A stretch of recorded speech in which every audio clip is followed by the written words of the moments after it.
to Inside the Recording Studio. I am Jody Whitesides, and with me is Mr. Chris Hellstrom. How are you, Chris? I'm doing very well. Thank you, Jody. How are you? I'm all right as well. I'm just imitating the concept of today's show right off the top. But before we jump into that, I would like to tell our listeners to head on over to InsideTheRecordingStudio.com because there is a brand new page that is there called Giveaway.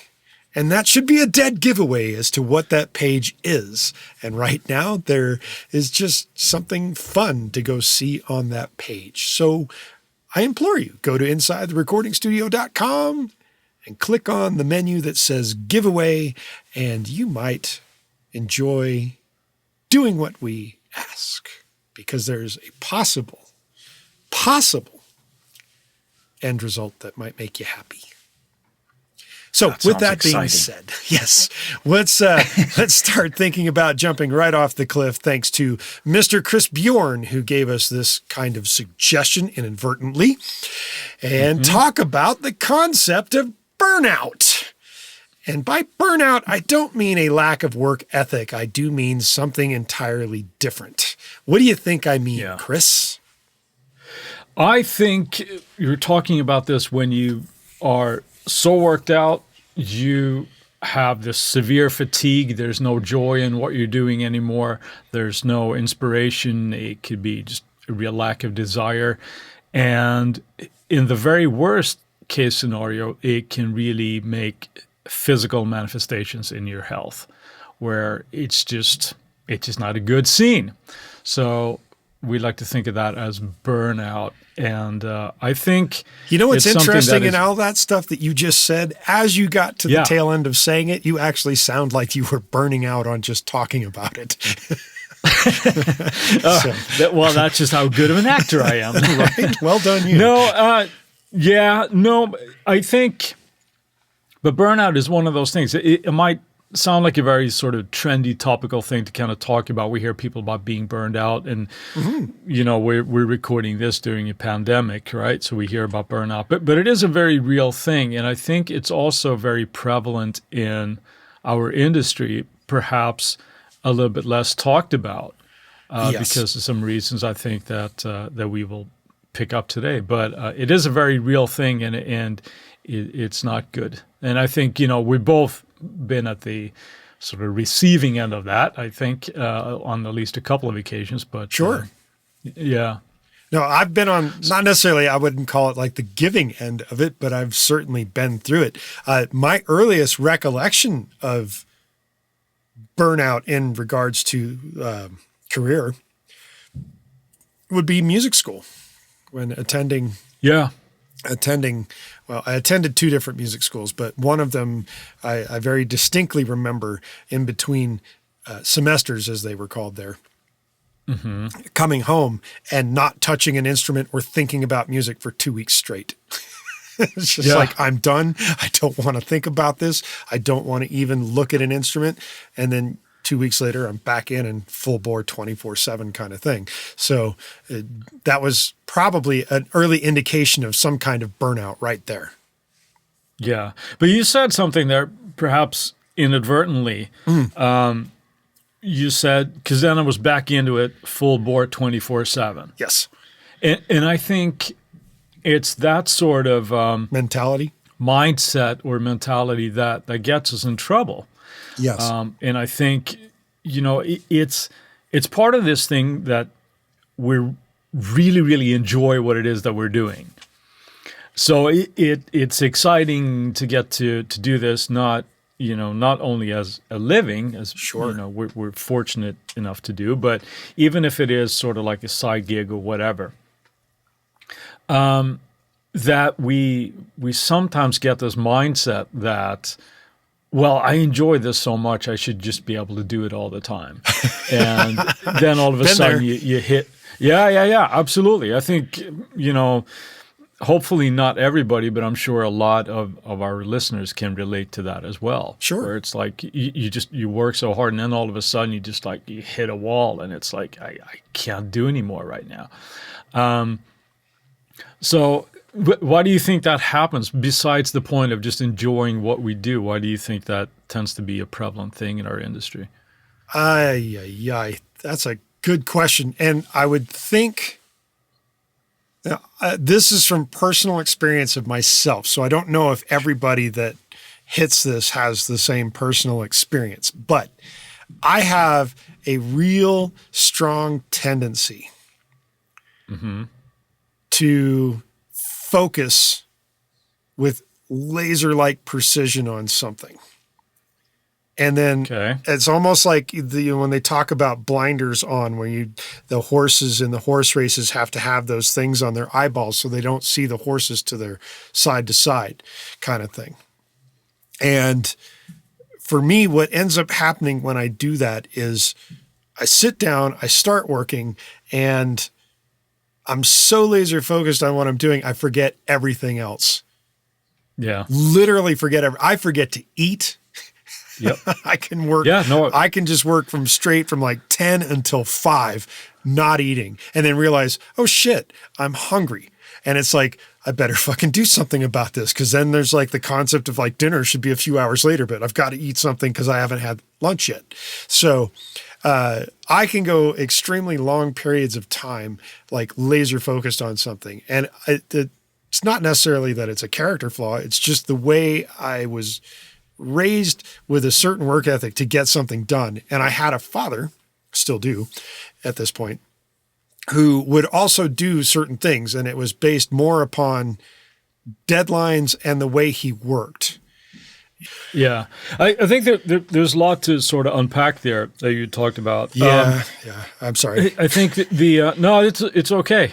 like focus.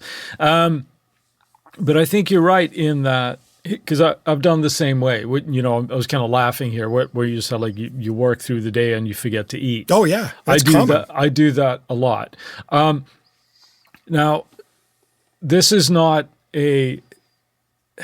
I should say an encouragement of always doing that. No, but and I try not to. Right, and sometimes that is what it takes. So again, I want to reiterate, excuse me, what you said at the top of the podcast here. We're not talking about a lack of work ethic or ignoring deadlines here. Right. Sometimes because of those deadlines and projects that we have to do, that is sometimes what is required. Yes. We have to work these extreme hours to finish online. That's just part of the gig. But I think the danger can be when we start over-scheduling ourselves, and that we take these, let's say that, you know, we have these 12 to 15-hour work days, right? That we take that as the norm. Right. And we never step back from that. That's when it becomes a bad thing. Sure. It's like never putting gas into your car, right? You will run out of gas every once in a while, you know? Yeah. Well, I can say this. There is an example that I can remember plain as day for myself, and it involves somebody that you know as well. And his name is Robert Navarro, who is also a fantastic production guy in terms of his analness. In fact, part of the reason I'm as anal as I am is thanks to him. When he dragged me into amazing that, guy. Yeah. So when he dragged me into the production world, so to speak, not necessarily kicking and screaming, but I willfully kind of went along when he called me up one night, and I was in the process of traveling home, and it was roughly 11:30 at night. And he asked, "Hey, what are you doing?" And I'm like, "Well, you know, I'm heading home." And he's like, "I have something that I need help with, and I think you're the guy," is essentially what the conversation was. And I'm like, okay. So I got off the freeway and turned around and went back the other direction towards his place. And we worked on this project that was a commercial for Butterfinger. And it was due at 6 a.m. the next day, so that it would be there at the 9 a.m. deadline in New York, because we're in LA. So in LA, 9 a.m. in New York time is 6 a.m. LA time. We worked all night. That was rough. That was really damn rough. And do I recommend doing that all the time? No, not at all. Yeah. But there was a deadline. It needed to be matched. He couldn't get the work done in time by himself and called me in to help him out. And the two of us together literally got it in at like 5:59 LA time. Nice. That's how long it took us to get it. And that started at roughly midnight. So, I mean, it took us a little over 5 hours. And there was, we did actually take one little break to go to some all-night eatery to get a little bit of food in the middle of all that. But at the same time, that's what it took to get that done for that commercial. Yeah.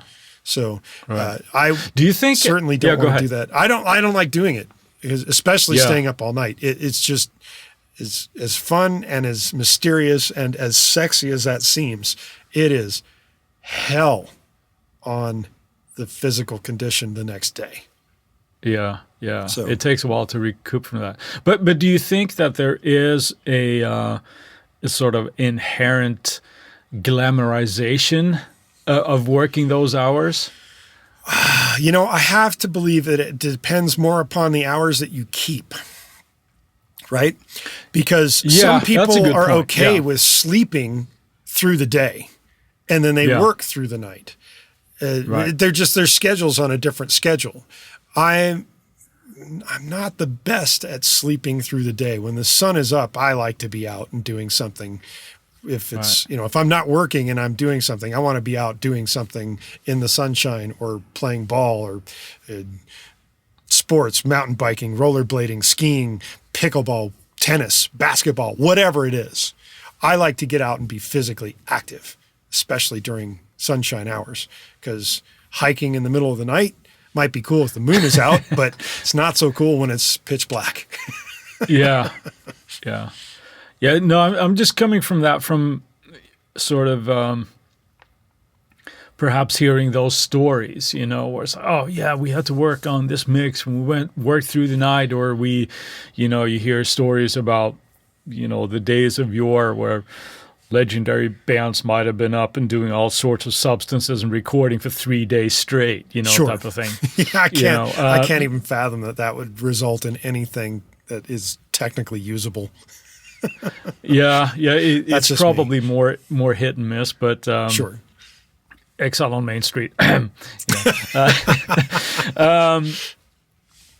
it.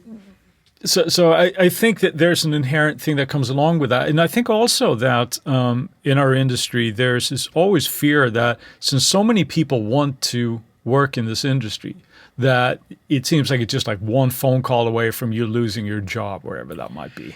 Right? The funny thing is I recently had I had a conversation with an artist, and she had that happen to her. Like she had this long-standing gig, and then some other friend came in and undercut it by 2/3 the amount. Jesus. And didn't think anything of it at all. Right. And it's that's just insanity, because you're talking about this. She's talking about a live gig. It was 4 hours long and getting paid, which I think underpaid, $1,500. And this is for a New Year's Eve gig. Ooh. And then the person comes in and takes a 4-hour gig for New Year's Eve at $500. And we're talking a very high-end establishment that could easily pay $4,000. Yeah. And it's like, I thought when she told me the price, she was like undercutting it already. And then when I heard the other person's price, I'm like, that's like, as a good way of saying it in male terms, that's a dick punch. I mean, that's an awful thing to do to another artist, and to not even think about it, especially one that's a friend of yours. So if with friends like that, who needs enemies? However, the thing that comes to my mind in regards to saying, oh, I have a fear that somebody else is going to take your job, or somebody else is going to come in and take my gig. Well, Warren Buffett says this, and Warren Buffett's a pretty amazing investor, and most people might want to listen to some of his advice. He says that there's a difference between successful people and highly successful people, and that difference is learning to say no. Those two letters, N-O, in the English language that mean, nope, I'm not going to do this. Yeah. And I remember early on that it was difficult for me to say no. Now Absolutely. it's really easy for me to say no. Yeah. That's a big way to kind of keep yourself in check for burnout, is learn to say no. Learn when a project is not good for you, period, and turn it down. Just turn it down. Yeah. It doesn't mean that you're not going to ever get work again. It just means you need to either take care of yourself or be aware of your value for turning down a gig that might not pay you enough. And you're not like, fuck yeah about it, because if you're not fuck yeah about a gig, you should never take the gig. Just a little piece of advice there. I think that's a really, really, for most people, myself included, that was a hard lesson to learn, to say no. Yeah. And I remember the first time I sort of did it. And it was like, wow, I can say no. It's like, wow, nobody died. And it's like, okay, well, thanks for the consideration type of thing. Yeah, but it is really, it's sort of one of those buzzwords I hate, but it's like, it's really empowering when you realize that you can do that. Mm-hmm. And when you are real selective with your work, when you have the opportunity, it doesn't become this sort of like race at the bottom. I can't remember who it was that said, but I remember reading the advice where this person said that if you take on every gig that's offered to you, even all these specifically like lower paying gigs, mm-hmm. you can work all night and you can work all day, and at the end of the time you have nothing to show for it. Because it's all this like underpaid work, and you're working yourself to the bone, where you could have been a little bit more selective with the projects that you pick. Sure.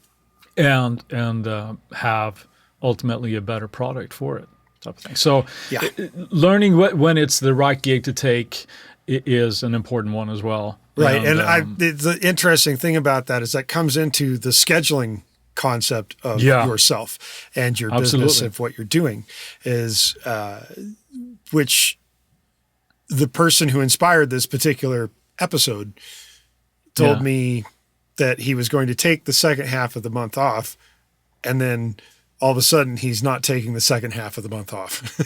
Yeah. No, it's easy because, only this one. Okay, only this one and only this one. And all of a sudden now it's like 2 years have gone by and you haven't had like 3 days off in a row ever, mm-hmm. you know? It usually doesn't end well.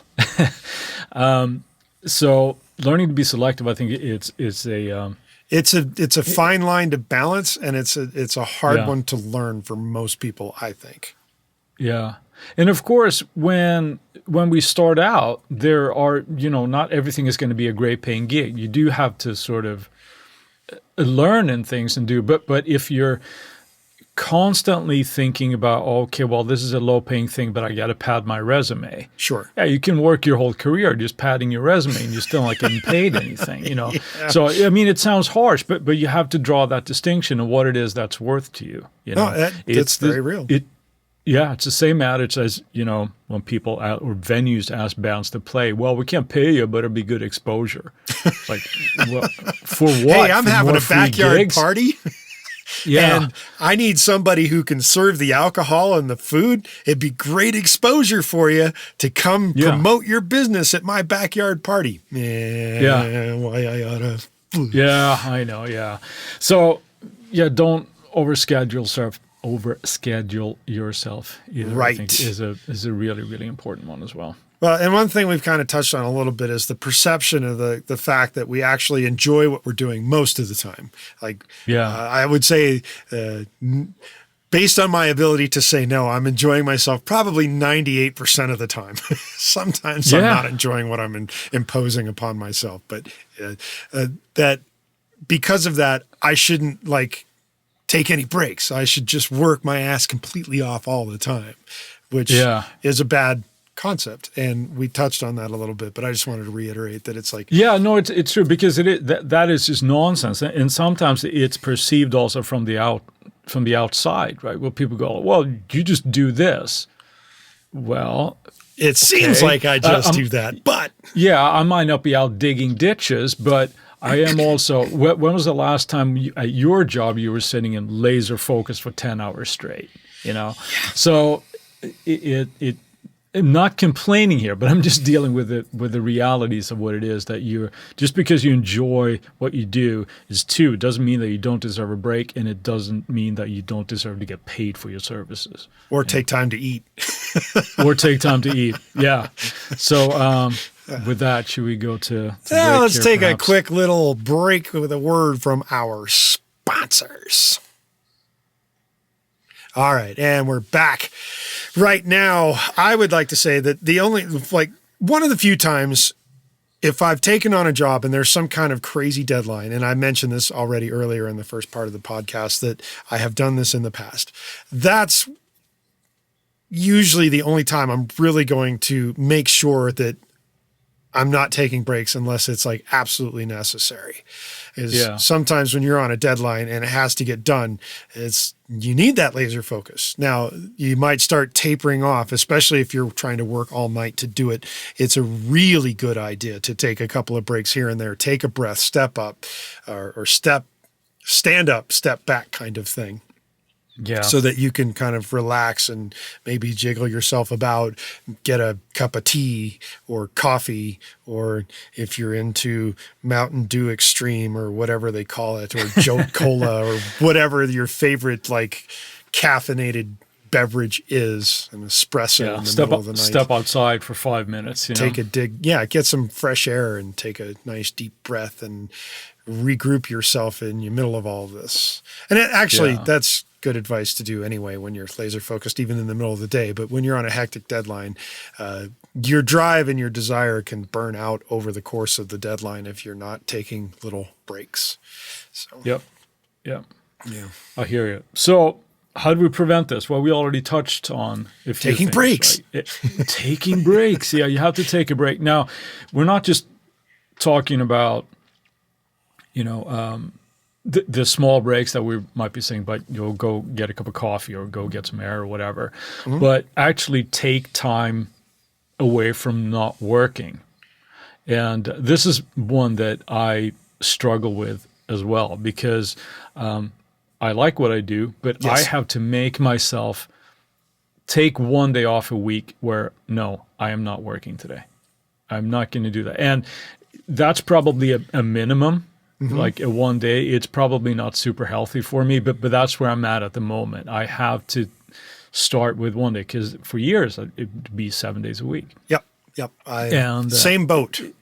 Yeah, and it's not good, right? No, so not at all. Start, taking one day, but then don't do anything. And then it's like, okay, well, I'm just going to answer these emails, or I'm just going to do, no. You're not going to sit and you're going to go through your sample collection. You're going to not work. You're going to do something else. You're going to go on that mountain bike ride, or go head out to the beach, or do whatever. Maybe even spend some time with your family. I was going to say the other thing that I have is I've set up reminders on my devices that pop up from time to time to remind me about certain things. And one of the things that I have is a reminder that says, always remember to get rest and take time for rest and rejuvenation. Yeah. And as you may know, you do know, I had recorded many years for me when I went to a guy to do like this meditation kind of thing. Yeah. And it's not like some frou-frou, like, oh, I'm really into the concept of deep meditation. No, not really. But I enjoy this particular tape the guy made me. So I re-recorded everything because it was getting really old and worn out and tired. And I wanted to make it new and fresh and better. But I ended up recording it with my voice instead of his, obviously, because it's on an old cassette. So I re-recorded everything for myself, and I take one day a week where I'm trying, like, as you say, to do nothing. And on that particular day, I end up playing this 1 hour meditation to myself, and I just relax using that. Yeah. And I find that helps a lot. So it does. Yeah, it does. And so, other things that would be really good is to think about, if you can, this is, for me, this is still very, very difficult to do. Yes. But I try. But that is to take 1 or 2 weeks off a year where I don't I don't work. Now, I should do like air quotes here. I don't work because there's always seems to be something that creeps in. But it is, I mean, not to get too personal here, but I have a family as well. Mm-hmm. So taking actually some time to be, around for them as well is not only for myself, obviously, but for everybody else. So taking a week, a little bit more of a longer time than just the one day off, it really helps me as well for, rejuvenation and that kind of thing. So it is important to listen to your body, but you will notice it. Like if you have a hard time just getting motivated, all this kind of stuff, listen to that. Again, we're not advocating ignoring deadlines or having a lack of work ethic. This is not what that's about. But specifically, if you have, let's say that you've had a really, really quick turnaround time, maybe take the next day off if you can. Mm-hmm. If you have, you're mixing an album for somebody and there's a deadline for that, you have to do that until you've met your requirements before that deadline. But maybe after completion of that, step away for a day or so. And I think you'll find that everything that you do will just be better. Everything, just stepping back and getting a fresh perspective of something. Well, not only your body will thank you, mind will thank you, but I think the work that you do gets better as well. Sure. Because of that. Well, yeah. And another thing we kind of briefly touched on with the whole concept of like talking about learning to say no. Like I have someone right now who is attempting to get me to produce them. And in listening to them, I'm having a hard time of wanting to say yes, mainly because they probably not ready. At least not ready to the level that I would expect out of someone. And it's one of those moments of like, yeah, it would be nice to have the money, but at the same time, you know what? I'm not going to be happy doing this. I best not do it. Yeah. No, I think that's one of the criteria that I tend to look at when I get an offer to do something. There's three things, right? First is like, do I have the time right now? And then not only to yourself, but consider the client as well. If you're not able to dedicate to that, it's not fair to take on that project because you're not going to be able to give what you're charging for. Correct. The second thing is, of course, is the money good? Mm-hmm. If it's not, then, pass. Let somebody else have that gig. You don't have to take everything that's there. And again, you'll probably end up being like resentful. I'm doing all this work for X amount of money. But then that's your problem because you said you accepted to do it. Yes. Right? Well, and then you have to follow through. Falls in line with that problem is my problem that I also have is under-promising and over-delivering. Yeah. And it's better than the other way around, obviously. Of over-promising and under-delivering. Yeah. So that goes back to the concept of the work ethic is like, I have this just ethic of like, I can achieve that, but then I'll go above and beyond. Yeah. Yeah. It's finding that balance, I think, is important. But the last one that I wanted to bring up before we put a bow on this here is when you're looking at projects, just like you're saying, if you are not going to enjoy the work, and I'm not talking about being ecstatic with everything that you do, that's unrealistic. But let's say that there is a personality conflict. I will probably turn that gig down because even if the money's good or whatever, I have the time. I don't want to hang around somebody or spend a lot of time, whether it being on phone or just through correspondence that I don't like. Yes. And having to be around somebody like that just makes you miserable. And again, that's just going to affect your work, and life's too short for that, man. So it's those are the criteria that I tend to look for. I am 100% in agreement with that. All right. So take some breaks. Damn it. It's good for you. Mm-hmm. All right. So are we wrapping the bow on that one now? Snap. I think so. I think there's only so many ways we can say take a break. So I think we'll move on. I agree. There's only so many ways, which means it's time for Variety Finds. What do you got for us, Chris? Well, it's funny that you mentioned those meditation things that you had, because I have been working with an app called Waking Up by a neuroscientist called Sam Harris. Okay. And it's essentially guided meditations and things of learning to unplug and do all this kind of stuff. And I'm really, really enjoying it. I feel like it's only been like a month, I think, for me that I've been doing this. But so far, I'm enjoying it. And again, it's not any of this like woohoo and aligning your chakras or any of that kind of stuff. Or your third eye or whatever they call it. Yeah, no, it's none of that. There's none of that sort of connotation. It's more about paying attention to your consciousness and what you're thinking about and your thoughts. So I'm really, really enjoying it. I highly recommend people check it out if you like. It's called Waking Up. Is it on the iOS store? Yeah. Android It's and all Apple that? Store and probably Android and all that kind of stuff. Okay, Yeah, I'll have to check it out. So what about you? What do you got for us? Me, I'm going back to the plug-in bin this week. I'm going to say that I've been messing around with Vocaline Ultra. And for those of you who work more specifically in the film industry more often than not, we'll be using Vocaline in that. It helps you retime words. Essentially what it is. If you have Do you something need a break, Jody? Yes, I need a break. So usually, like if you're capturing audio on a film set or something and you've got a lot of extraneous noise, they go back and do what they call ADR. And in addition to that, it's also for people that can't rhythmically sing their shit the same way every time, and you need something, especially in pop where everything needs to be super tightly focused a lot of the time. Things like Vocaline come very, very handy rather than doing everything entirely by hand. So with Vocaline Ultra, we now have the ability to use in Logic the ARA functionality of Vocaline because they've now put it into their plugin, and it's called Vocaline Ultra. So cool. It works extremely well, and the interface has been updated from the previous version, which is just straight up Vocaline.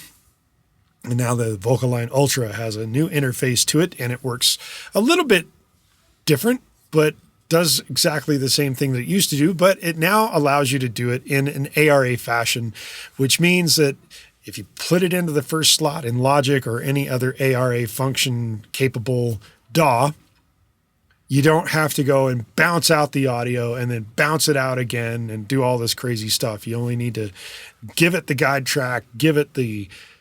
Actually, here's a new thing that it wasn't really doing before. You could do a multiple of instances at once with the previous version, and you would bounce them out, but you had to bounce every one of them individually and give every one of them the same guide track. Now you give one guide track, and you can tell all the others to work at exactly the same time, and it will bounce them all at once, and it's much better. It's a huge step forward in the Vocaline world. Yes. Yeah, need to check it out. Check it out. Vocaline Ultra, if you are in need of constantly retiming vocals or dubs or vocal situations with videos or movies or what have you, Vocaline is kind of the king shit for that, is the best way to say it. Right? Awesome. Yeah. So, all right. And then while we've got your attention, we'd like to tell you one more time in this episode to go to InsideTheRecordingStudio.com because, we house pretty much everything we do there. In addition to that, we would love to ask you to give us a review because giving us a review helps our podcast get more listeners because of people like you who already love to listen. So go to InsideTheRecordingStudio.com/review. and give us a review. Plus, if you go to the website, on pretty much every single page there's a little box that asks for your name and your email address. And if you give that to us, we'll give you some presets for a plugin presets for Universal Audio and Steven Slate plugins that we particularly like for ourselves, both Chris and I. In addition to that, right now, if you do it, you might get it's not a might, you will get signed up for a giveaway that's happening right now. So in addition to that, when you're on the email list, you get weekly reminders of the shows that have just happened and the Tuesday tips that have just been released every week. So that makes sure that you don't miss any episodes. You stay up on top of everything. And if you send us an email to goldstar, GOLDSTAR at InsideTheRecordingStudio.com, you might just get something fun back in your email inbox. But for this week's episode, make sure you put in the word burnout so that we know what week you're referring to. And if you have a topic of suggestion like today's episode from Chris Bjorn, send it to Chris and I via the contact page on our website, and we'll throw it into consideration for a future episode. And with that, I'm going to say, see you later, Chris. Have a good one, Jody. Awesome. Thanks for listening, everybody.